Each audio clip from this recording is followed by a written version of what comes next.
Hi all, welcome to Free Float. I am Sham. I have Kishan with me, and today we are going to give you a very short update on our All Stars strategy. As some of our subscribers know, we have this All Stars strategy running on Substack. The basic idea here is, as soon as you subscribe, you will get the initial portfolio, and from there on, all the incremental changes to the portfolio as they occur through your Substack subscription. And the idea behind this is you can take this email and implement that on any broker platform that you are part of. So, some people have come to us and said, can you integrate 5paisa? Can you integrate, the Paytm, brokerage offering and so on. So with this, you can basically take this, strategy and run it wherever you are, right? So that is the basic idea behind giving the strategy out through Substack subscriptions. And also when we set out to do this, we said, okay, nobody's sitting there in front of their email, and saying, when is Free Float going to send us trades. So we consciously picked a strategy that does not trade often. It's a very low trade turnover strategy, even during highly volatile market conditions. And we have sort of described this in our in our email update that is going out along with this video. And it's a low turnover strategy, and it is something that you can implement on your own on any broker platform. So Kishan, can you give a brief intro to what this strategy does? Yeah, so it's a it's quite the it's quite an interesting strategy in the sense that you pick stocks which have hit the all-time high, which is I think counterintuitive because most people when they hear a stock is hit its all-time high, they sell. At least when I started and when I first learned of momentum investing, it was, oh my god, that's the time when you sell. Now I think with momentum investing being being the rage, it's not that uncommon that people at least know that you buy a stock when it's going up, not when it's coming down. But but the fact that we use filters, obviously we don't go by some operator, like a 10 crore market cap, which is I think is all time high. We use a a universe of mid cap and large cap stocks, with a minimum market capitalization, which is reasonable, which filters out all the risk rafts and all the companies that might be operating. And so it's a high quality universe. You see stocks which you're familiar with, like DB's Lab or even HDFC, companies that you're familiar with, and companies and there's a constant churn in the sense that stocks have a stop loss of 15% from their highs. So if a stock loses favor, it goes out. And because these stocks are mostly liquid stocks, you're not afraid of these stocks being in a downward freeze, right? So like one of the problems you have in momentum investing is when the stock is falling or going up, you might not actually, I mean, the chart might show that that you buy it at this price, but you might not have enough liquidity, or it might be because the exchange rules, you might not be able to buy it. So but because these are liquid stocks, exiting and entering them is not a problem. And and yeah, so so all the constraints that you have in most strategy like this, where where constraints in like upward or down freeze are not there. And it's a strategy which has done well, up 93% in since we started. That's a phenomenal return, in where the drawdown has actually been lower than the index, which is, I think, surprising to me. I mean, it's the most surprising thing, I think, of all of this, that despite it doing really well, the drawdown is still lesser than index, and within a year. Absolutely. So you touched upon a couple of things. So one is the low drawdown, right? So I think the biggest focus over here should be on the lower drawdowns and how we achieved it. So typically, what happens is in any sort of relative momentum strategy, the strategy is always invested in the market because it is looking at relative movements. Whereas in our strategy, what we're doing is if we don't find enough candidates, we are just sitting in cash. So what happens during market panics is that we kick off those stocks that have undergone a drawdown. So let's say we have 25 stocks here, and let's say 5 of them get kicked out. If we do not find 5 replacements, we are not forcing ourselves to buy anything. So those 5 slots are just in cash. So what happens is market corrections are seldom a 1 or 2 day thing. So they last like a couple of weeks. So during this 2-week bottom formation that the market is going through, we are just sitting in cash. So that is providing a sort of cushion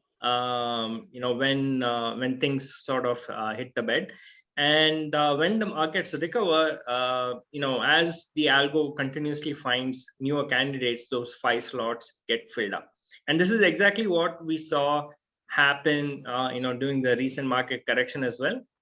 So it went like almost a week without all 25 stocks getting filled in. So at one point, I think there's only like some 18 stocks, in the portfolio. So this cushions the blow.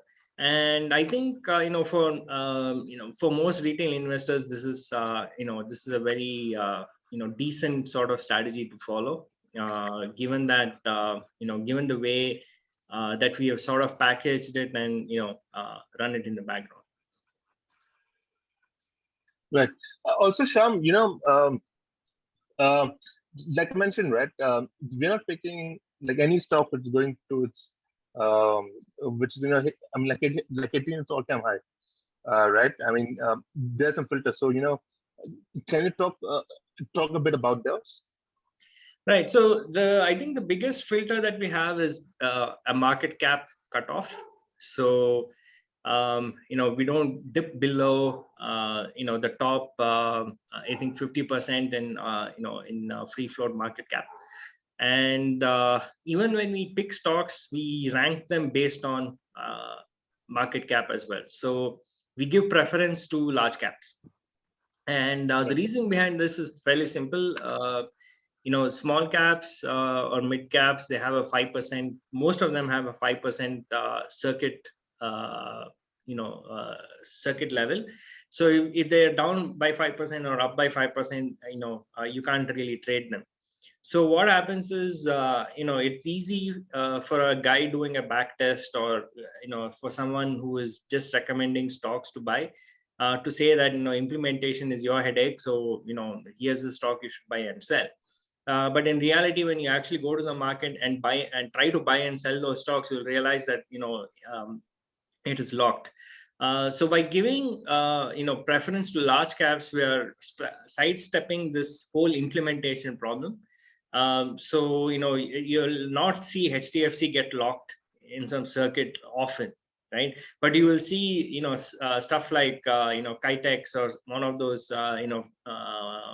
punter stocks always either locked either plus 5% or minus 5%. And this is something that most backtests miss as well. And the second thing is we go after stocks that are preferably not spiked up, like made a parabolic move. We prefer stocks that have gone up smoothly, because stocks that make this parabolic move usually make a parabolic down move as well. So we try to kind of filter out those smooth things, and all this is done at an algorithmic level. So we're not sitting here looking at charts. We baked all this we baked all this into code. And there are obviously some other filters that we like to keep to ourselves for now. And because one of the things that we're exploring is, if you look at the Sharpe ratio of this long only strategy, right, it is surprising, because very rarely do you see long only strategies have this kind of Sharpe ratio. And what we're exploring is a futures based strategy of along the same lines, where we are kind of doing a market neutral version of this, where we are hedging against the Nifty, and we're trying to see if that holds, that carries forward the same statistics, right? So we are looking at either a 5 member portfolio or a 10 member portfolio of just futures along the same lines. So so the rationale behind that is, if something can be done well in equities, it can be done better using leverage. So obviously we're not asking you to take full 5x leverage. There are ways in which you can manage your leverage ratio. You don't have to take the full extent that NSE provides you. So this can be like a decent alternative strategy that our users may be interested in. So that is something that is coming down the pike, and we'll keep you updated on that over the next few months. And the other thing is that if it works in India, it should work in pretty much all markets. So so we have created a US version of the All Stars portfolio, and it's 20 stocks, and it's the same funda, right? Only go after large cap, prefer large caps to mid caps and small caps. And the universe is the Russell 3000 stocks. And and it's kind of fresh. It's just 1.5 months in the oven. So it's still early, but it's promising. So both from a drawdown point of view and also performance. So we'll see how it goes.